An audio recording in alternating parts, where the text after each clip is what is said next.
And as the countdown to COP29 continues, the spotlight remains firmly on climate financing. With just weeks to go until the event, anxiety is mounting among young people around the globe. Youth climate activists are passionately urging their respective countries to provide robust support for initiatives led by young people, highlighting their severe obstacles such as insufficient funding and inadequate inclusion.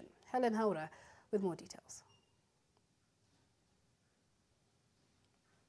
We are all at the forefront of the third edition of the Global Climate Justice Camp has brought together over 300 participants from about 100 countries in Arusha, Tanzania, to contribute to the climate conversation and address a range of timely and critical issues. I am from the indigenous Maasai community, and from the experience in my community, youth are running to town looking for other jobs because the climate change has affected the livestock keeping activities that we have been using as the source of income.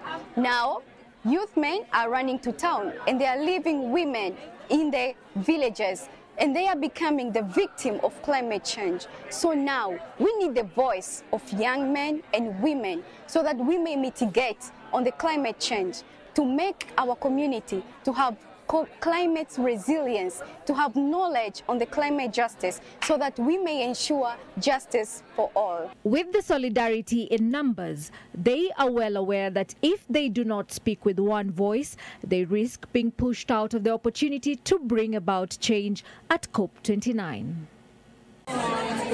This year's COP29 has a key focus on climate financing. Despite the spirited efforts to be recognized, the youth continue to face several challenges. They needed to, their voice can be heard, and some people, some politicians, they can respect the youth.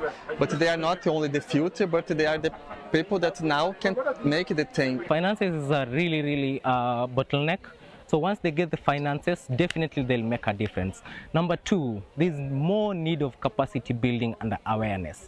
It's going to be a very heavy emphasis around climate finance, making sure for those folks who are just starting their process around multilateralism and COP, they're very proficient on the concepts around climate finance. For those who are very aware of the concepts and actively campaigning on it, have opportunities to share some of their initiatives, get more people to embrace them, get more people to collaborate on them. The 5-day camp will culminate on October 12th, with the young people in attendance making a public declaration ahead of COP29.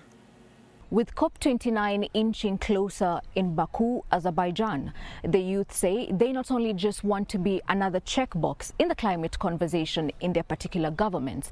This time round, they want to speak with one voice in matters climate financing, adaptation and mitigation. Hellen Aura, NTV.